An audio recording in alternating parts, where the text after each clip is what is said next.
Welcome back to my YouTube channel. আজ আমি রান্না করব আমের টক ঝাল আচার।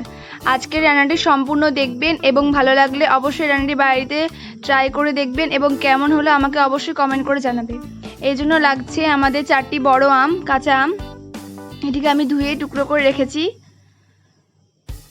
এরপর আমাদের লাগছে 2 চামচ সাদা সর্ষে, কালো সর্ষে 2 চামচ, 5 ফোড়ন, 2 চামচ জিরে এবং কিছু শুকনো লঙ্কা।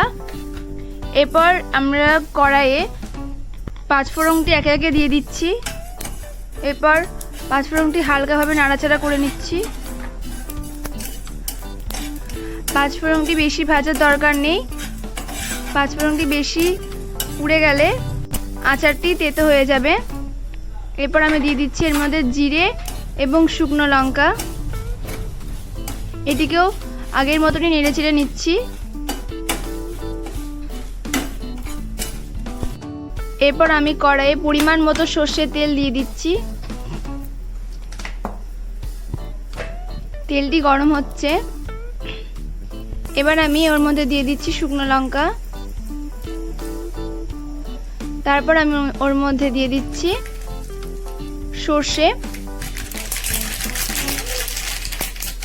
এরপর আমি নুন হলুদ মাখিয়ে রাখা আমের টুকরোগুলোকে এর মধ্যে একে একে আমি এর মধ্যে দিয়ে দিচ্ছি।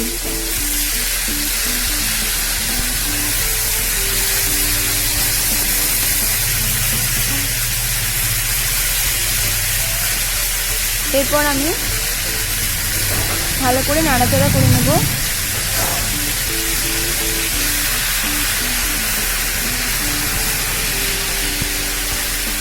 আস্তে আস্তে আমি আমের থেকে নাড়াচাড়া করে নিচ্ছি।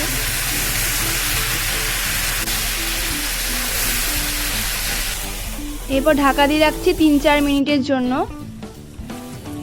ঢাকনা খুলে এটিকে আমি আবারও নাড়াচাড়া করে নিচ্ছি।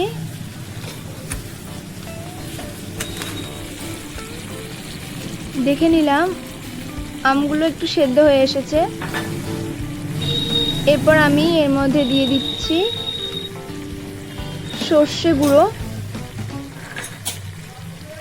তারপর আমি এর মধ্যে দিয়ে দিচ্ছি স্বাদ মতো লবণ। এরপর আমি এটিকে ভালো করে নেড়ে চেড়ে নিচ্ছি।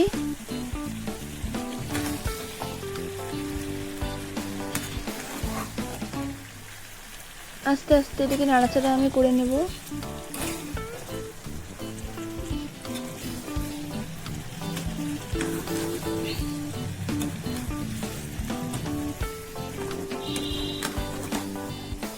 আমের আজকের এই আচারটি আপনারা ভাত রুটির সাথে খেতে পারেন। খুব ভালো খেতে আজকের এই রান্নাটি। ভালো করে নাড়াচাড়া করে নিচ্ছি। বেশ শুকনো শুকনো হয়ে এসেছে আমের আচারটি।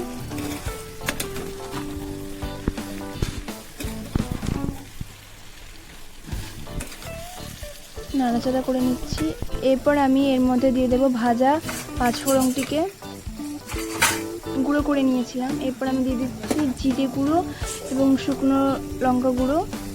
তারপর আমি এর মধ্যে দিয়ে দিচ্ছি কাশ্মীরি লঙ্কার গুঁড়ো। তারপর এটিকে আমি আস্তে আস্তে নেড়ে চেড়ে নিচ্ছি।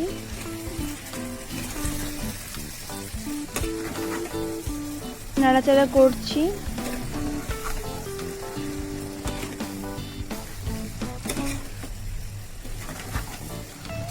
ভালো করে মাখিয়ে নিচ্ছি।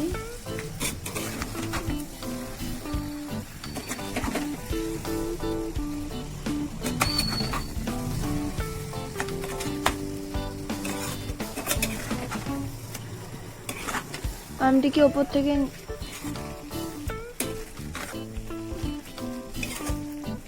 নাড়াচাড়া করে নিচ্ছি। আমটিকে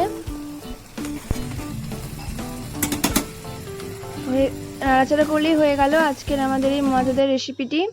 আজকের রান্নাটি ভালো লাগলে অবশ্যই আমার চ্যানেলটি সাবস্ক্রাইব করবেন এবং কেমন হলো রান্নাটি আমাকে অবশ্যই কমেন্ট করে জানাবেন। দেখা হচ্ছে নেক্সট ভিডিওতে। বাই।